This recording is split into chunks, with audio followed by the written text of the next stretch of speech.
What's up, tribe? I hope every one of you are well. And I wanted to shoot a really quick video and something that I'm going to be doing on the weekly now.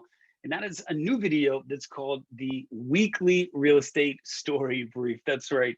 I'm going to be bringing to you a story or stories, all with the intention of helping you gladly multiply and protect your wealth in and through real estate. And the stories that I think are relevant and helpful, maybe even necessary, so that you are in the know and that you can anticipate and respond, all for the purpose of making sure that goal is accomplished. And so, yes, I will be bringing stories on the weekly. This week, November 2nd, 2020, there are a few stories that I think are really important for you to know as you seek to accomplish that goal. I'm going to go through them just via headlines. We'll break them down very, very briefly, each of them with some key data points, and then I'll end with what this may mean for you. Number one, we saw the lowest number of jobless claims since the pandemic began. Number two, home buying frenzy only continues. Three, we saw mortgage rates do what we love to see them do, and that is they dropped again. Four, home inventory rises slightly as sellers emerge. And then lastly, we're seeing the mortgage forbearance program, the finalized date actually extend. Let's go back to number one about the unemployment claims. This past week, a recent jobless report came out that said that we now have seen the lowest number of unemployment claims since March. Just to give you some perspective, the lowest number since the pandemic began was right around 800,000. In the most recent report that came out, they claimed that there was only 787,000 claims made, which is a reduction and an encouraging one. One of the downsides to this, however, is that many people have exhausted their state claims and then are now receiving federal unemployment benefits. And this number here has tripled to just over 3.3 million. Secondly, home buying frenzy only continues. That's not surprising for many of us, but for those of us who know trends and historical data, this is because September, October, November, December, typically we see the market cool off.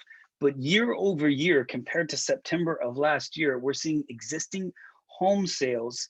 They are up a remarkable 21%, according to the National Association of Realtors. They didn't taper off like we normally see, only they surged forward.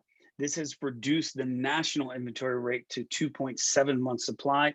If you're in Northern Virginia, in many places, we're seeing less than a 1 month supply. So if you are a seller, what this means for you is it is a very, very good time to sell a property for maximum profit in the least amount of time. And the third story is it's a great time for buyers because we're seeing mortgage rates do what we love to see them do, which is they dropped again. They dropped 1 basis point, which brings the average 30-year fixed mortgage right around 2.8%, and the average 15-year mortgage to 2.3%. Some economists think that the rates will go up slightly in the new year.